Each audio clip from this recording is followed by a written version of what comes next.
so it was really easy to find. Basically everyone had them, so it was really easy to find people to play with, people to trade with, whatever. So I ended up getting a full set from my older cousin, and from there I just collected a bunch of them. So I guess we'll just start off. I have this. I'm gonna be really careful with it, but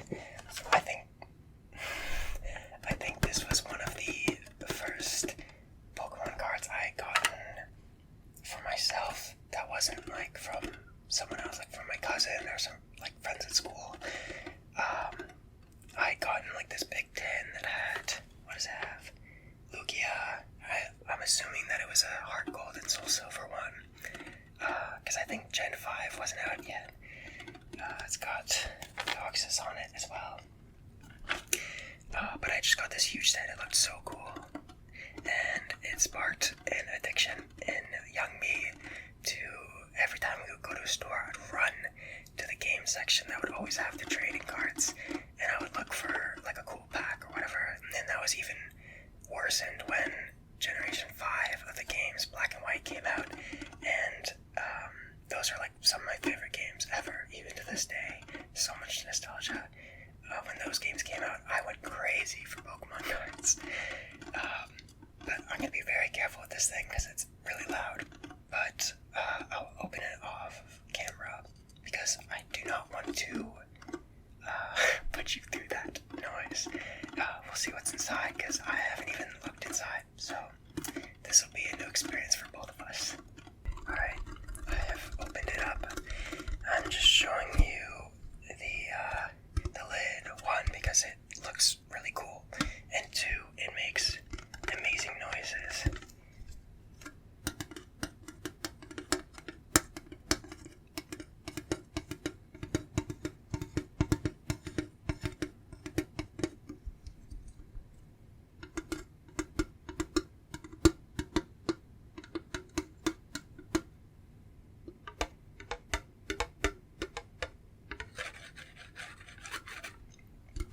But anyway, we'll get into the stash of Pokemon cards that I have. I'm not sure how I'm even gonna do this, but I think I remember this having a lot of the cooler cards I had. So I have like holographic ones. This one even has a shiny Voltorb. I think this stash, it used to be here. We're getting sidetracked. It used to be in this thing because it was a really cool book my friend gave me. I used to put all of like my cooler, more powerful cards in here, and at one point I even put some of my oldest cards, because the ones my cousin gave me are from the original set, and a lot of them are worth a lot of money. But the problem came here. I'll show you some cards. So these two holographic Ninetales, if you go on like Etsy or Amazon or whatever, and you search up these cards, they will be worth, I believe, like $100 and something. And young me was like, oh my god, that's like all the money in the world. So I tried collecting a lot of my rare ones from the original set to see if I could sell them, but I ended up going to like a game shop, or a game. It was basically like a board game, card game shop, and they had people in the back who would like assess the value. And I remember going, and they assessed all of my cards for like, they were like, I'll pay you $5 for like 100 cards, and I was like, no. Turns out, I don't know exactly where it would be, but somewhere like down here, there would be a little stamp that said first edition or first set or something, because this is still part of the Jungle set, which is like the first set that Pokemon cards were ever created, but it's not first edition, so it wasn't like the first manufactured of the set, which are the ones that are super expensive. So like, I believe if I go through all of these, or at least most of them, they were all jungle set, but they weren't first edition. So they were like holographic, rare cards, but I also had some duplicates. But I remember being so excited. get sidetracked a lot in this video. If I go into this was where all of the valuable cards were stored. But I believe there were some sticky notes. Yeah, jungle set. How much? It says, Dad, don't move, because he always touched my stuff and he would move it around. But I'd put I think I'd calculated the total based on the Etsy prices or the Kijiji prices of all these cards. So there's some sticky notes on the back. Oh, here we go, the jackpot. I had to put some sticky notes back here. How much total? 355 for the Vaporeon, Kangaskhan, and the Ninetales, and a couple other cards that I didn't show you yet. I think this was one of my conservative estimates when I realized mine weren't going to be as expensive as I thought they would be. But initially, I had a price of $5,000 estimated in here, which I guess if they were all first edition, it would have been close to that. But I probably wouldn't have been able to sell any of them, or all of them, because I would have had to sell them individually, and it would have been a hassle. But there's the muck I was talking about in the Seadra. So I guess I put a lot of the valuable cards initially in here, and then I believe these ones were all of the powerful ones that I had at the time, the ones that I could actually use in a battle that were good, and they just look cool, So yeah, especially this one. This was my favorite one. It was so cool, and I actually have a funny story with all these. I went with this binder that had all of my powerful cards. Mind you, I had no idea how to play the actual trading card game. I had tried to play it before, but I'd never played with actual rules because I never had energy cards or anything like that. So I'd never play it legit. But I went to my school, and this was we were probably grade 7 or grade 8, which was when the craze of Pokemon cards had very much died down. So it was only the really nerdy kids who were still playing with them. And just for fun, I went with some of my cards that I really liked, the cool ones. Where did I put them? Yeah, I guess, for example, these two right here.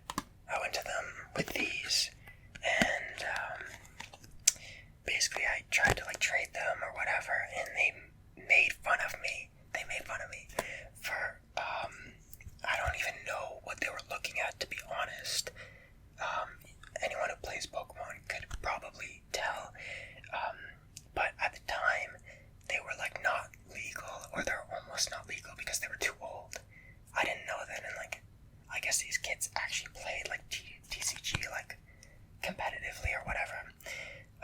So the cards were just about to be useless, at least in TCG, because they were too old, or they were from a set that was not new enough. So I remember they made fun of me, they all laughed at me, and I just remember thinking, I was I'm gonna go see these kids that I never talked to.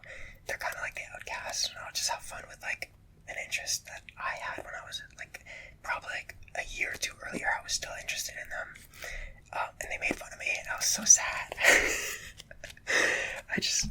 Core memory, it's never gonna leave. But I also found these ones. These are part of the ones that my cousin gave me.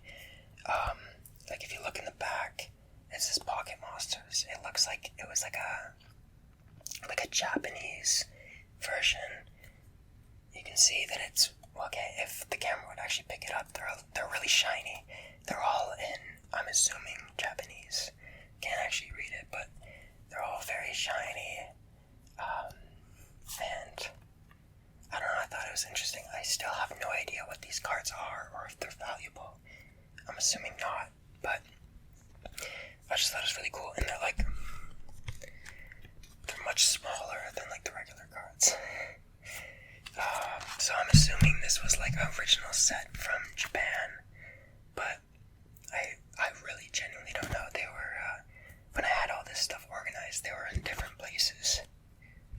got sidetracked again. I'm gonna. This stack is massive. I'm gonna try to pick it up without making too much noise.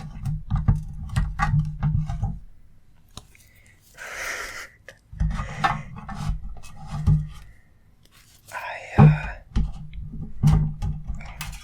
have no idea how these ones are organized because I have more. Surprisingly, I have more. Look how big this is. These are mostly the ones I'd gotten from my cousin. I believe these are all ones I got from my cousin.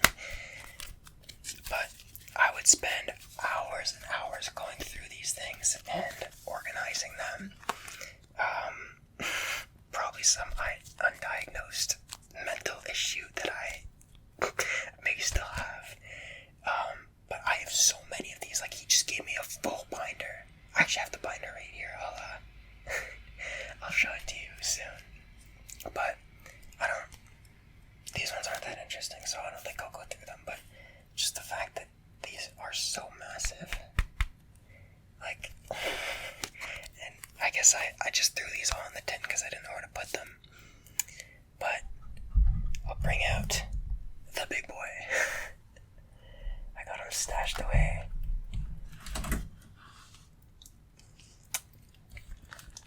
You can see, I don't even know how old I was when I made this, but you can see my amazing artistic skills on display right over here.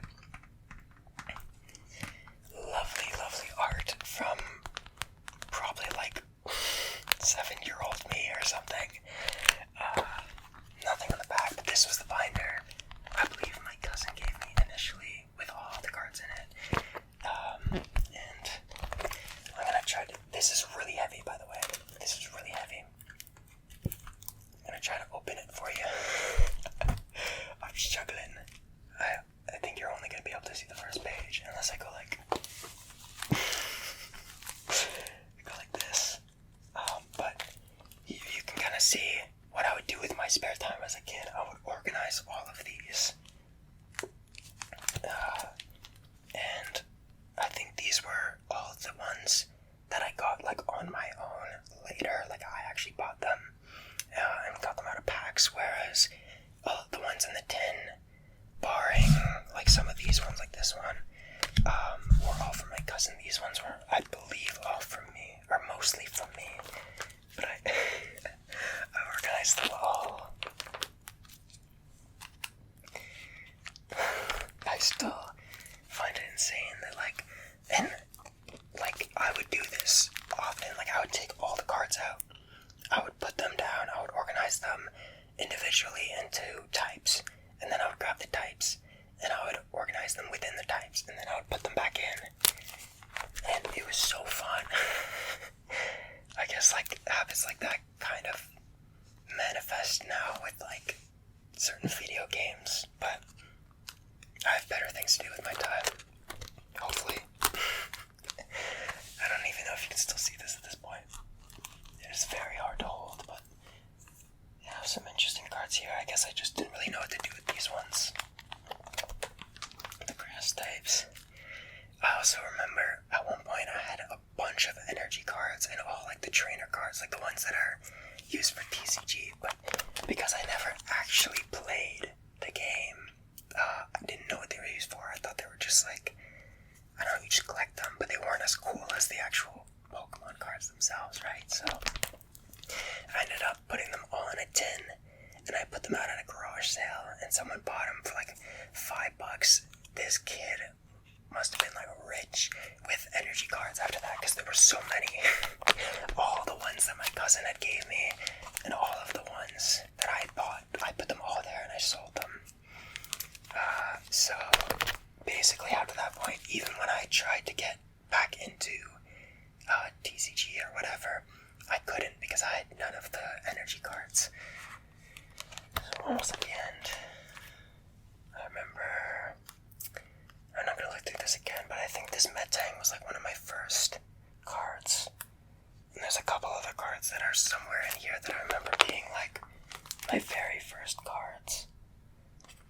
I might try to find them, but oh my god, considering how massive this is, I highly doubt I'm actually going to find it. Actually, this, I don't know if you can see this Flareon.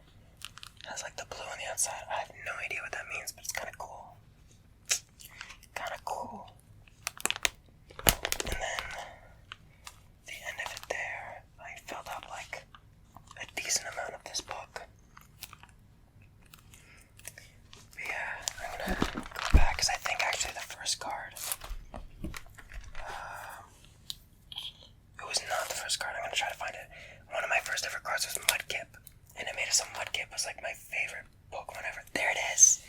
Oh my god, I found it. This card was one of my first. I have like a core memory. One of my friends in like grade 3, I'd never heard of Pokemon cards at all. I barely even heard of the games, and he had given me a Ladybug card. It was completely useless. I'm gonna try to find it. I know it was normal type. I think it was normal type. Hey, also, off topic. This has the same blue outside that Flareon had, so that's pretty cool. But I'm gonna try to flip through here and find the normal types. Bear with me. Oh, potential. I'm trying to like figure out how I organize this, and I think it was by HP. I think the lower HP was first, because we have 40 and then 50, which were all like the lowest ones. And then, yeah, it looks like I organized them by HP, at least this time.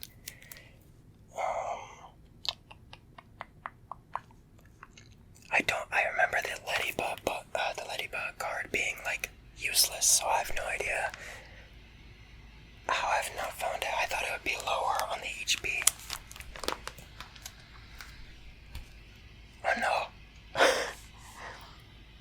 Oh hey. It's the blue border again.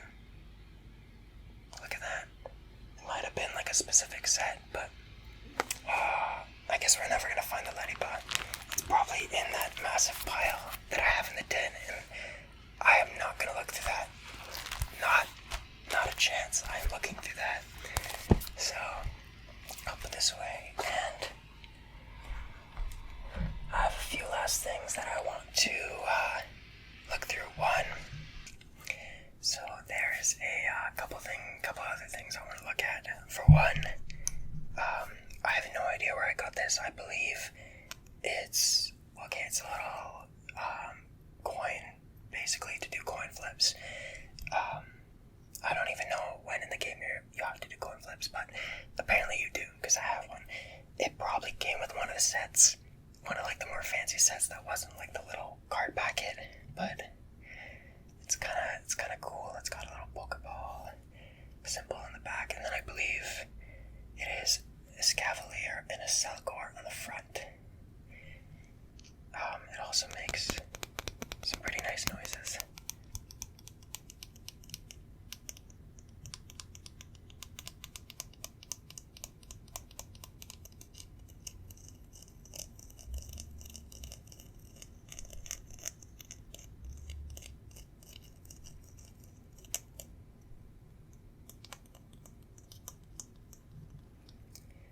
But also, it's the last thing I'm going to show you, and then I think I'm going to go through some things and just like tap on them a bit. I'm going to try to do this without making too much sound. I got these guys. They are some amiibo cards from Animal Crossing. I got them in like little sleeves, but I got Punchy. I got, oh my god, Stitches. This is the best villager by far. He is my favorite, and he is the best one. And I'm so glad I went on this random site soon after I got Animal Crossing, and I saw Stitches, and I was like, I need him. So I went online and I searched it up, and it was like, I don't know how much. I think it was like $10 per card. So don't judge me, but actually I think it was less than that. I don't remember. I got like a bunch of them, and the reason I got so many of them was because there was like a deal that would have made it cheaper. So I got Rolled, my favorite little penguin. The penguin villagers are so good. I got Sterling. Also, the eagle villagers are also amazing. Some of the best ones. And then, yeah, Villagers Punchy was like my favorite that I could choose for the most part. Like, these are really good villagers. They're not like my favorite other than Stitches. Where's Stitches? My favorite little guy. Most of them aren't like my favorite. They were just the best ones that I could get as part of the deal on the website. But I found these stored away with some of my trading cards, so I thought I would show them here. But because of the plastic coating and because my hands are sweaty because it's hot in here, I can make some like sticky noises with it.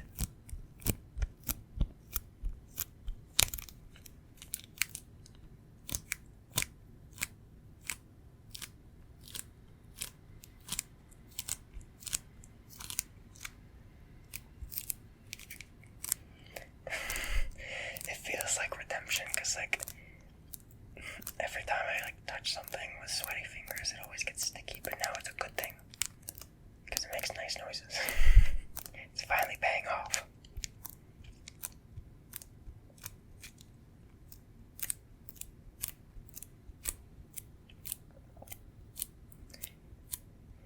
It's also paying off that my room gets really hot when all the fans are turned off.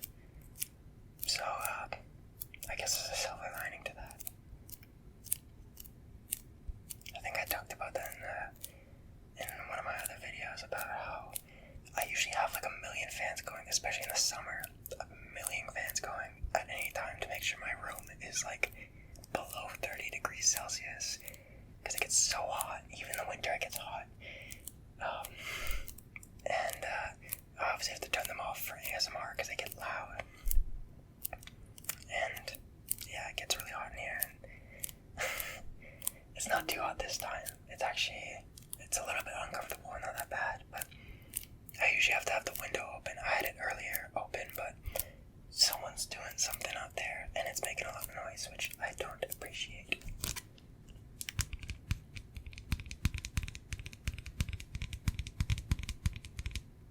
We'll give another villager some limelight. I'll give Rolled some camera time.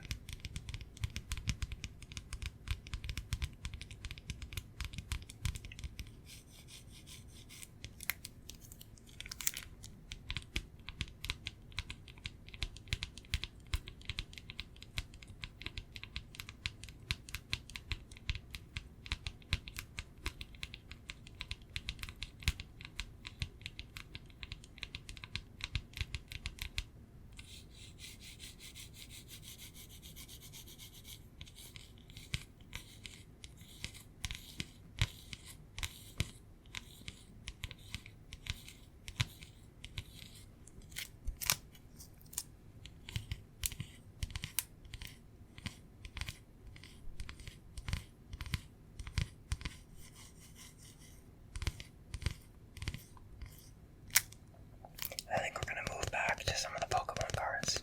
See how the tapping on those sounds. These ones are like harder cards because they're amiibo cards. So, they've got like probably a magnetic chip in there. So they're more like they're like harder than playing cards. But the Pokemon cards are like a little bit softer, so I'll grab Reshiram because Reshiram's would be cool. They also don't have the plastic on them.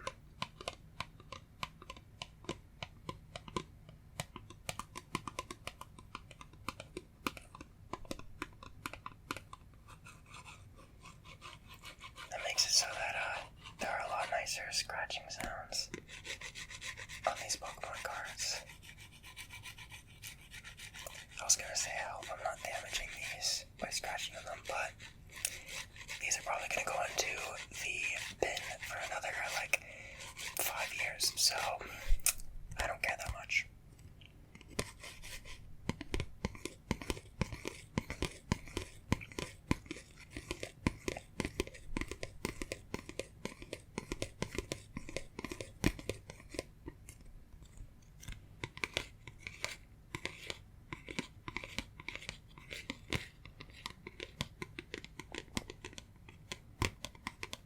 These actually make surprisingly good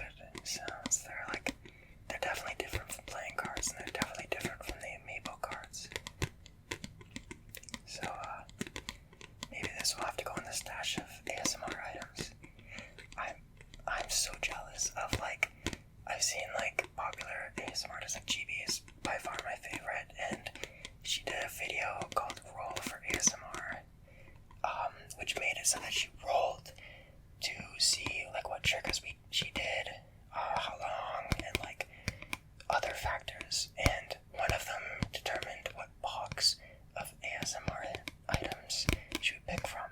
She has like an entire stash of items that she can just pull out and be like, you know what, I want to do a video on this. I can just pull out like a bunch of items that relate to that. Meanwhile, I'm like running through my shelf being like, what video ideas can I do? And like, what things can I tap on that make it so that I'm not tapping on the same exact things every video? Because I'm so scared of like, I don't know, like with videos like this one where there's like a little bit more of an idea behind it, it's easier. But if I'm just gonna make like a generic tapping and scratching or triggers video, I'm so scared that every video is just gonna have the same triggers in it because I only have so much to work with. So I don't know, maybe over time I'll find things of Dollarama and build up my repertoire, but for the moment I don't really have the money to be spending on stuff. I already spent enough money on this microphone and honestly other things that I'm gonna there's other things that I bought that you don't see personally, but make the process of making videos a lot easier, and they do cost money. I think the next step is getting a green screen, but I don't know how to chroma key yet, so that's in the future.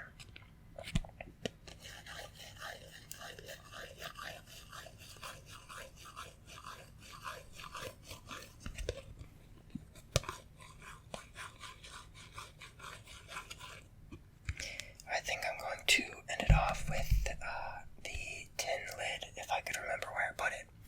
One moment. Don't mind that edit. I am really dumb. It might have even been on camera. I'll be able to tell when I'm editing if you could actually see that. But it was right beside me. A little embarrassing.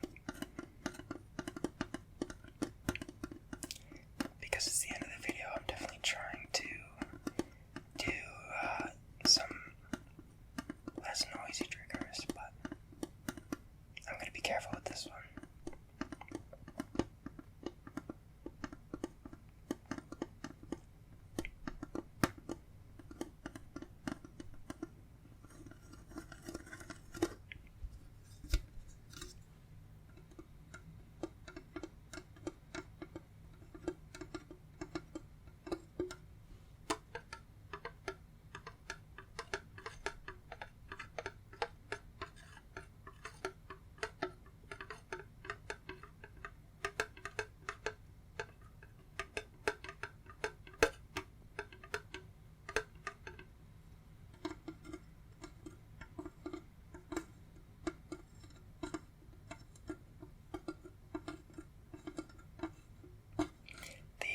Lid is definitely a lot easier to